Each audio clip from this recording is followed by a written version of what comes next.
Brother Teacher here. This could potentially be a controversial subject, but really it speaks for itself.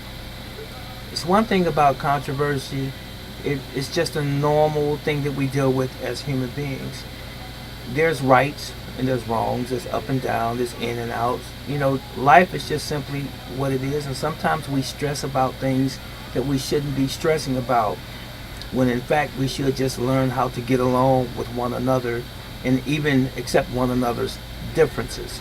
Just because someone doesn't agree with us or agree with you, whatever the case is no reason really to hate another person or to dislike someone just because their views are not the same as yours.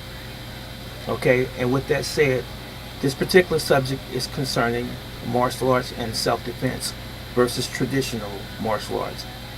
So, more specifically, when an individual wants to learn self-defense versus them learning a martial arts system or style.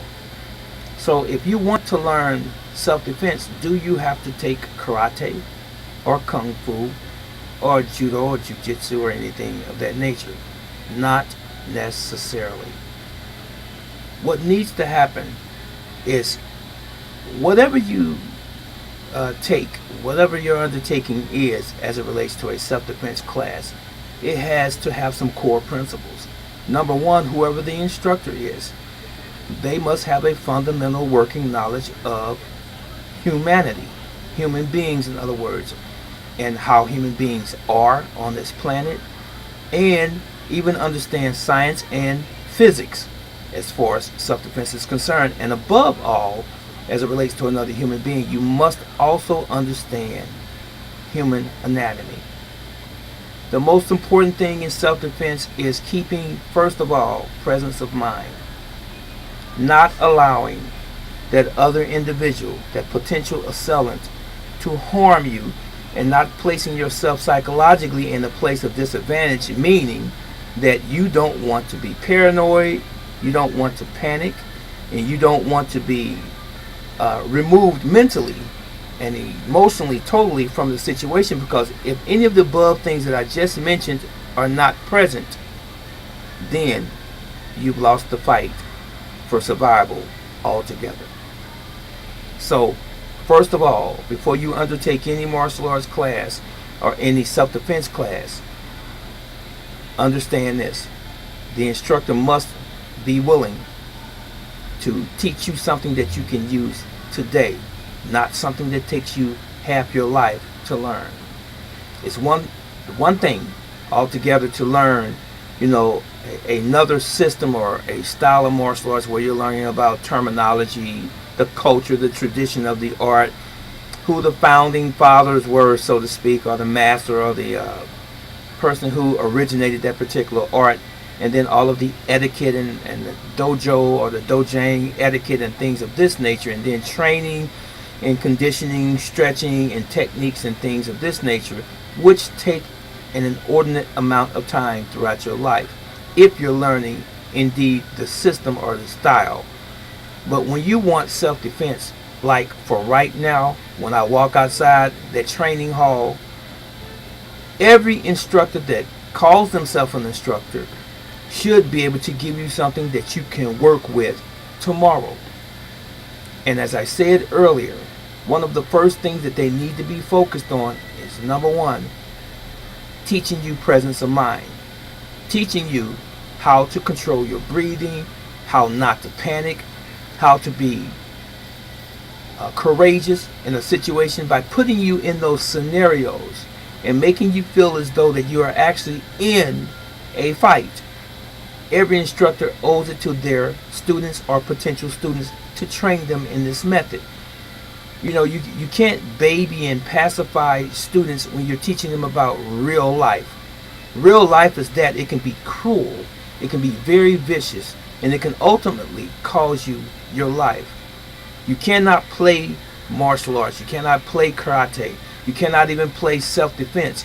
It's for real, and it's only used when your life or your well-being physically is threatened.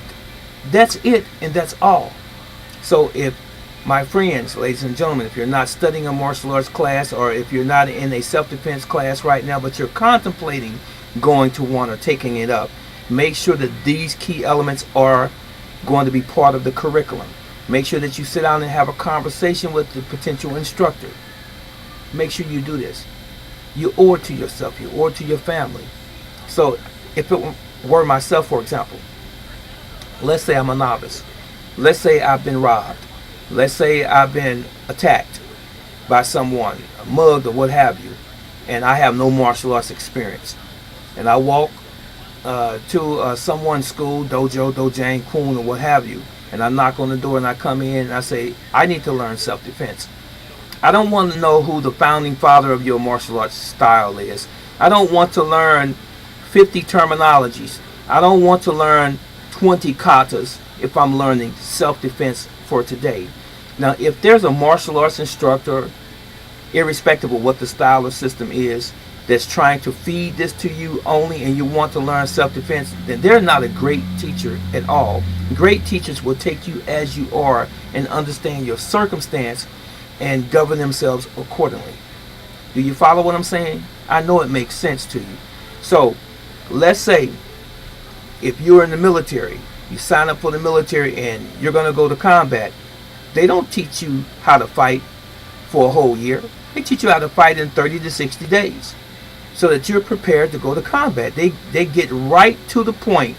They don't take and show you 50,000 videos of General MacArthur and all of these Eisenhower tapes and how they did it back in the past and so on and so forth, and send you through a whole historical lesson. They don't do this. They teach you for the lesson or the task at hand. We're going to war. We're going to combat. These are the tools that you need for combat. So should your martial arts instructor or your self-defense instructor.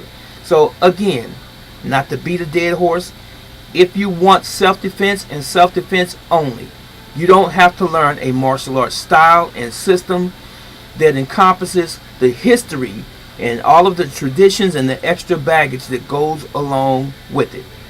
I am a traditional martial artist, but I'm also non-traditional because I adapt to my students or potential students. So whatever you need right now, I give it to you right now. This is Brother Teacher. I'm out. What do you say?